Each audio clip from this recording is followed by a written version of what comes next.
ඔබ සිංගප්පූරුවට යන්න හිතන් ඉන්නවද? එහෙමනම් මේ වීඩියෝ එක අනිවාර්යෙන් ඔබට වැදගත් එකක් වෙයි. සිංගප්පූරු ඉතාම පිරිසිදු හා ඉතාම ආරක්ෂිතව ට්‍රැවල් කරන්න පුළුවන් රටක්. සංචාරකීන්ට විනෝද වෙන්න ඉතාම සුන්දර උද්‍යාන හා විනෝදාස්වාදයට සුදුසු තැන් බොහෝමයක් මෙහි තියෙනවා. ඒ වගේම රසවත් කෑම වර්ග ලෝකේ පුරා සංචාරකීන් ආකර්ෂණය කරනවා. සිංගප්පූරුව ලස්සන රටක්. නමුත් නීති දැඩිව ක්‍රියාත්මක කරන රටක්. ඒ නිසා ඔබට සිංගප්පූරුවේ ගමන සාර්ථකව සහ ගැටලු නැතිව අවසන් කරන්න නම් කළ යුතු හා නොකළ යුතු දේවල් දැන ගැනීම අත්‍යවශ්‍යයි. මේ වීඩියෝ එකෙන් ඔබට සරලව හා පැහැදිලිව ඒ ගැන දැනගන්න පුළුවන්. ගමන් බිමන් යනකොට පහසුම හා අඩු වියදමකින් යන්න නම් පබ්ලික් ට්‍රාන්ස්පෝර්ට් පාවිච්චි කරන්න. MRT ඒ කියන්නේ සිංගප්පූරුවේ දුම්රිය පද්ධතිය. එහෙම නැත්නම් බස් එක පාවිච්චි කරන්න. ඒ සඳහා EZ-Link කාඩ් එකක් පාවිච්චි කරලා ගමන් යන්න පුළුවන්. මේක ප්‍රීපේඩ් සිස්ටම් එකක්. දුම්රිය ස්ථානයකදී නැත්නම් බස් එකකට නැග්ගහම මේ කාඩ් එක ටැප් කරන්න ඕන. නැවත බහිනකොට නැවත කාඩ් රීඩර් එකට ටැප් කරන්න ඕන. ඔටෝමැටිකලි දුර අනුව මුදල ගණනය වෙනවා.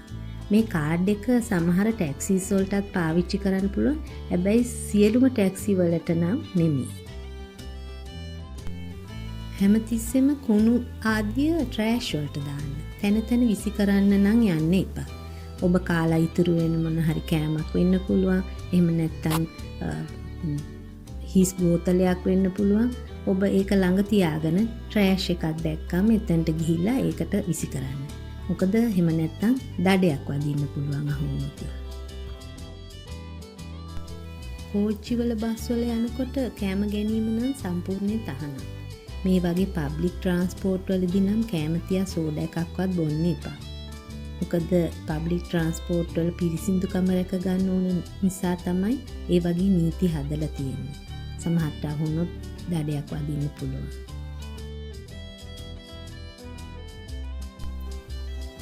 චුයින්ගම් කෑම පබ්ලික් ට්‍රාන්ස්පෝර්ට් වලදී නම් කරන්නම එපා. මොකද කිව්වොත් සමහර මිනිස්සු චුයින්ගම් කාලා ඉවර වෙලා ඒවා ෂීට් වල දුම්රියේ හෝ බස් එකේ දොරවල් වල අලවනවා. එහෙම නැත්නම් බිම දානවා. මේ නිසා MRT දුම්රිය වල දොරවල් වලට නැත්නම් එස්කලේටර්ස් වලට ඩැමේජ් වෙලා ඇක්සිඩන්ට් පවා සිදු වෙ හැකියි. ඉතින් මේ නිසා පබ්ලික් ට්‍රාන්ස්පෝර්ට් වල කෑම ගැනීම තහනම් ඒ වගේම විශේෂයෙන් චුයින්ගම් නම් කන්න එපා. කන්න පුළුවන් නමුත් බිම දාලා ඒ වගේ දේවල් අහුනොත් අනිවාර්යෙන් දඩ වදිනවා. චුයින්ගම් කන්න එපා කියන්නේ ඇයි කියලා මම ටිකක් පැහැදිලිව විස්තර කරන්නම්. 1987 අගභාගේ තමයි ඔය MRT පද්ධතිය මුලින්ම ඔපරේට් වුනේ. දුම්රිය පද්ධතිය. සමහර පුද්ගලයන් චුයින්ගම් කාලා ඉවරුණායින් පස්සේ දොරවල් වල තියෙන සෙන්සර්ස් වල අලවන සිද්ධි කීපයක් ඇති වෙලා.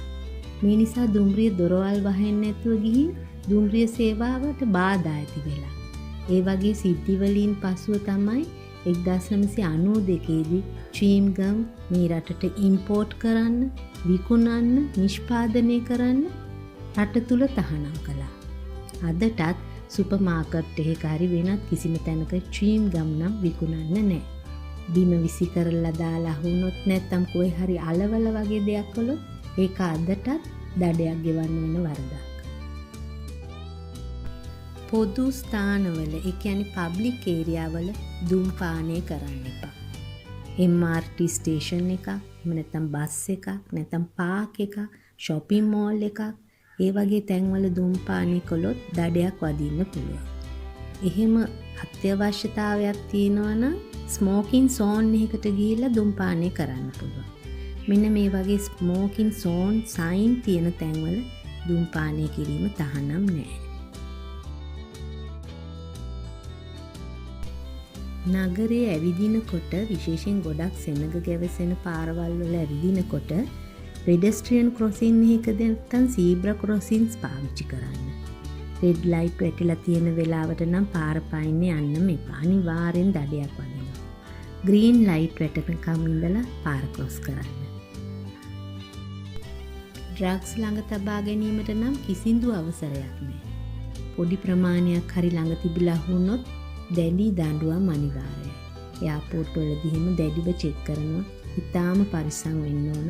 ඩ්‍රග්ස් වලට නම් ඒ රටේ කිසිම නීති හිඩසක් නැහැ.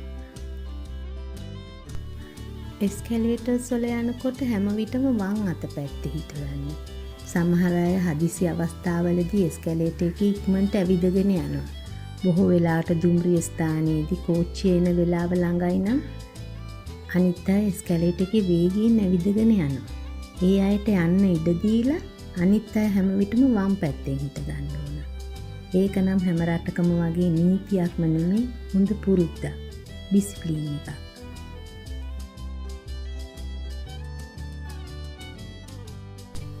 මේ රටේ ටැප් වතුර ඉතා පිරිසිදුයි.